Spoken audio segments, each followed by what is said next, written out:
Right, we've roped in Gundo Maswime, civil engineer and a public policy specialist with the University of Cape Town.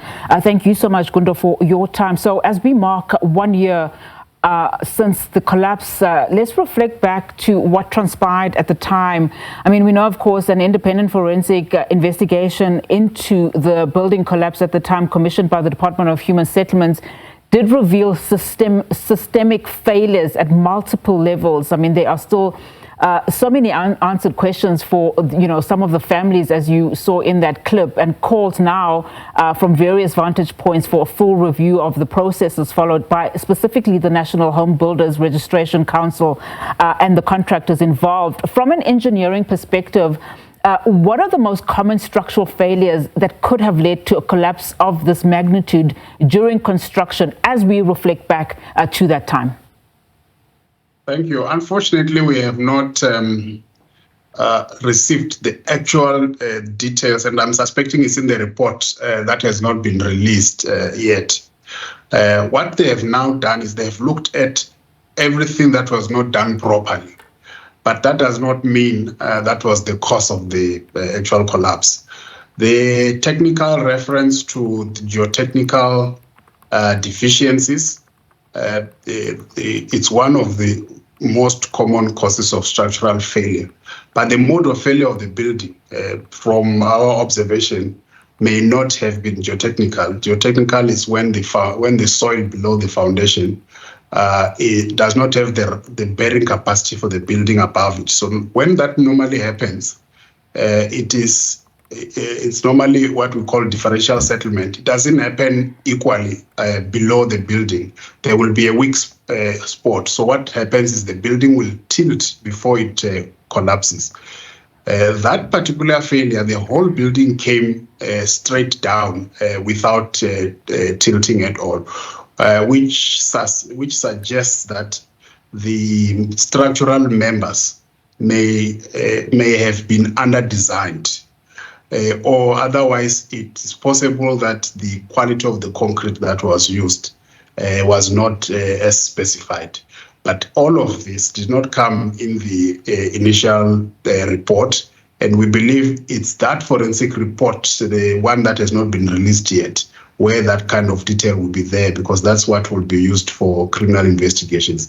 The rest of the things is compliance issues. So you will find in most construction projects, these compliance issues are there. They have not been observed, but they have not brought a building down. What has brought it down is probably the under design. It's either in the design or in the quality of material used or the construction methods that were followed. So those three things we have not received. We hear geotech, but there's a hint as well as they talk about competence of site staff and technicians that were employed on the project. But that is general. It doesn't point a direct finger. Somebody is responsible for design. And if that is the person, they should say the engineer on the project who did the design and was not qualified to do such a design. Or the contractor did not have the correct grading to handle a project of that magnitude. So it is still very general, and I think it's probably because they still want to go to court. And I mean, you're right in terms of, two reports of the tragedy having been released. One, of course, not made public, as you say, as apparently it could jeopardize police investigations. Does South Africa's building inspection, as you speak now about compliance issues, does the building inspections in the country and regulatory framework offer sufficient safeguards, do you think, to prevent such tragedies? And if not, where are the gaps? As, of course, we continue to ask questions. Yes, what we need to be appreciative of is that compared to many other countries, not just in the continent, even in other continents, we have an elaborate framework on the processes that need to be followed. In other countries, the processes that they follow to build, there are no approvals that happen anywhere. And I was recently in Sierra Leone, where They say in the last financial year, at least 13 buildings that have been reported have collapsed, and they don't even have the figures of the people who passed on. So ours is a different type of problem. It's a case where you have got a very elaborate compliance regime, which, if followed to the latter, a lot of buildings would be highly delayed, and it's already happening. And also because we take best practices from many different places. NHBRC is using the soil grading that looks very much like what's happening in Australia. But because we've got a whole lot of a very elaborate and tedious compliance regimen, officials will from time to time take shortcuts because they are also overwhelmed. There are so many buildings happening across the country. In South Africa, NHBRC has very few officials that are able to do these inspections. And some of them are not engineers. In fact, they are not expected to be engineers. They must just check the basics. So the weight of the responsibility and the accountability for tragedies like this, they rest with the competent persons. The engineer that designed and the contractor that did the building. So what we know is that the geotechnical investigation was either not done or not done properly. There's unconfirmed rumors that it was just a single page of a geotechnical report, but then they were not able to point where the test pits were, where this investigation was done. They have to dig and check the soil profile and do the tests. Yeah. So when they were asked where the tests were, they were not able to point the spot where the test was taken. So I think the emphasis should be on the competent and responsible people who know what needs to be done and were not able to do it. Yeah, and I mean, this, like you also say, in terms of accountability, so many role players that were involved, including, of course, municipal authorities, project managers too.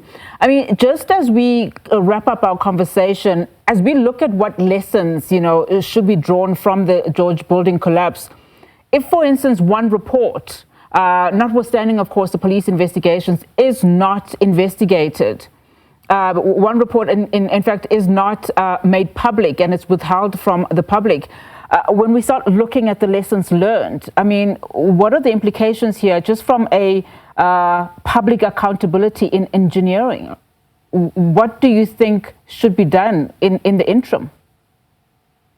Yeah, unfortunately, the legal argument of not releasing a report like that is we are not really legal people, but there's a risk that somebody could repeat something that if it was made public immediately could have been prevented. So I don't know where the issue of public good comes in.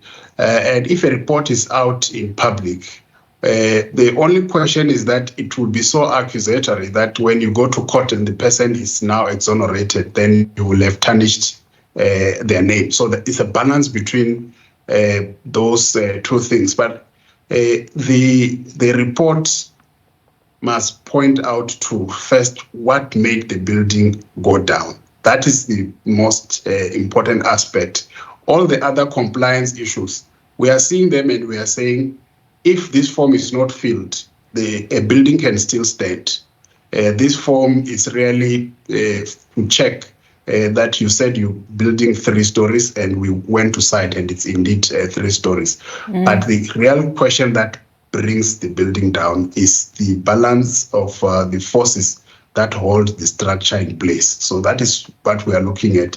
What caused that? Was it under-designed, where the columns were smaller than what they are supposed to be, or was it built with substandard material or methods that were maybe unacceptable? So that is why that is very important. Because once we know that, let's say, for example, the issue was the design, we are now going to have to question what are the credentials of the engineer who did the design? Was the engineer an engineer? Because sometimes the engineer is a technician, the engineer is a technologist. And then it will also help the engineering council with the debate about categories of work and who must do what, because that debate is very big. The lines are now blurred between who can do what between different professionals in the built environment.